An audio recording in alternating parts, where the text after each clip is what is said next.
हरिओम, नमस्ते साथियों। आज हम बात करेंगे आश्रम व्यवस्था के दूसरे एपिसोड में। ब्रह्मचर्य क्या है? परंतु आप सभी अपना ध्यान को चारों तरफ से हटाकर आपकी फोन स्क्रीन पर केंद्रित करें ताकि जो मैं कह रहा हूं वो आप सुन सकें।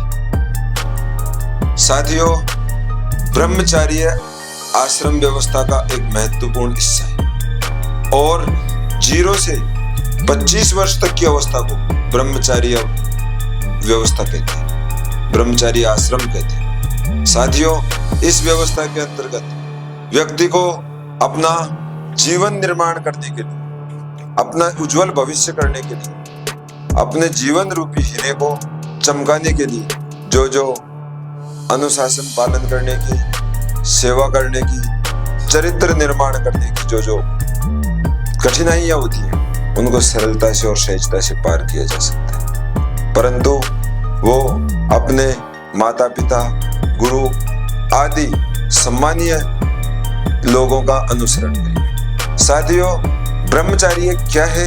ब्रह्मचर्य ब्रह्म समान या ब्रह्म में आचरण करने का नाम है ब्रह्मचर्य। अगर जिनके चरित्र सही होते हैं उनके चित्र की पूजा होती है। अगर कोई भी प्राणी 0 से 25 वर्ष तक पूर्ण ब्रह्मचारी रहता है मन, क्रम और वचन से, तो भगवान श्री कृष्ण ने भी अर्जुन से कहा है कि अर्जुन, ये ब्रह्मचारी भी एक बहुत बड़ी तपस्या है। गीता में भगवान श्री कृष्ण कहते हैं, देव द्विज गुरु प्रज्ञ पूजनम शोचम जारवम ब्रह्मचार्य महिंसा शरीरस्थो तप उच्यते। साथियों, ये शरीर का तप है। ब्रह्मचार्य रहना और ब्रह्मचर्य का अनुसरण करना है शरीर का तप। इसलिए शास्त्रों में यह भी कहा गया है कि ब्रह्मचर्य बहुत बड़ी सीढ़ी है। अब ब्रह्मचर्य रहने से क्या फायदे होते हैं? ब्रह्मचर्य रहने से हमारा मानसिक और शारीरिक विकास होता है। हमें अपने जीवन में सीखने के लिए बौद्धिक क्षमता बढ़ती है। हमारा गुणवांशिक और अनुवांशिक जो भी बीमारियां हैं उनसे लड़ने की सामर्थ्यता प्राप्त होती है। ब्रह्मचर्य हमें अनुशासन सिखाता है। साथियों, ब्रह्मचर्य के अंतर्गत आधुनिक शिक्षा और आध्यात्मिक शिक्षा दोनों को बढ़ावा मिलता है। क्यों? क्योंकि आज की जो हमारी आधुनिक शिक्षा है उसने आश्रम व्यवस्था को जीर्ण शीर्ण अवस्था में कर दिया और इसी का परिणाम आज हम भुगत रहे हैं। छोटे बच्चे 15 साल से लेकर 17-18 साल तक जो व्यक्ति के, मनुष्य के, मानव के जीवन का जो चौराया आता है जहां से वो भटक सकता है, वो भटकने के हमने पूरे द्वार इन आश्रम व्यवस्था को खत्म करके खोल दी है। तो आने वाली पीढ़ी को सुधारने के लिए हमें वापस कुछ आध्यात्मिक शिक्षा की ओर कदम रखना पड़ेगा, क्योंकि आध्यात्मिक शिक्षा वो शिक्षा है जो मनुष्य को 0 से हीरो बना सकती है। और मैं चाहता हूं कोई भी बच्चा या कोई भी बच्ची हीरो बने हुए नहीं रह सकता, कोई 0 नहीं रहना चाहिए। इसलिए ब्रह्मचर्य आश्रम को 2 भागों में बांटा गया है। एक तो नैष्ठिक ब्रह्मचर्य है। नैष्ठिक ब्रह्मचर्य क्या है?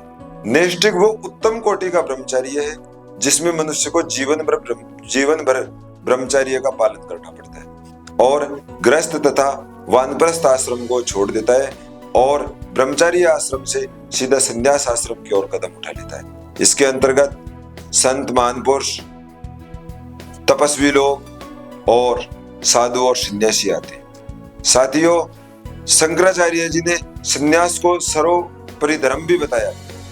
वैसे सभी आश्रम अपनी अपनी जगह ऊंचे हैं, परंतु जो अपनी इंद्रियों पर विजय प्राप्त कर दे, कंट्रोल कर दे, नियम और संयम से रहे, उसके लिए नैष्ठिक ब्रह्मचर्य एक उत्तम ब्रह्मचर्य है, जो कि इस व्रत का पालन करने से मनुष्य सदा सुखी, निरोग व संसार का मार्गदर्शक बन सकता है।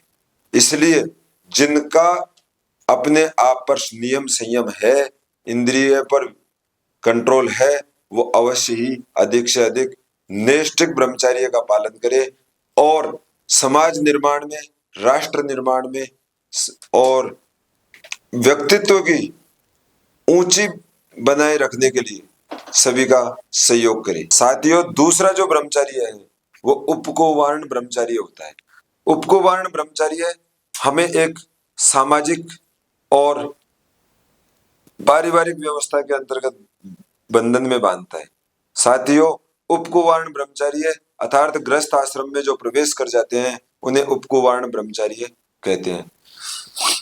ये ब्रह्मचर्य मनुष्य को सामाजिक, आर्थिक और नैतिकता तथा अपनी जिम्मेदारियों को पूर्ण करने पर जोर देता है तथा यह भी नियम संयम, पत्नीव्रत धर्म और पतिव्रत धर्म पालन करने की हमें शिक्षा देता है, जो कि उपकोवार्ण ब्रह्मचर्य कहलाता है।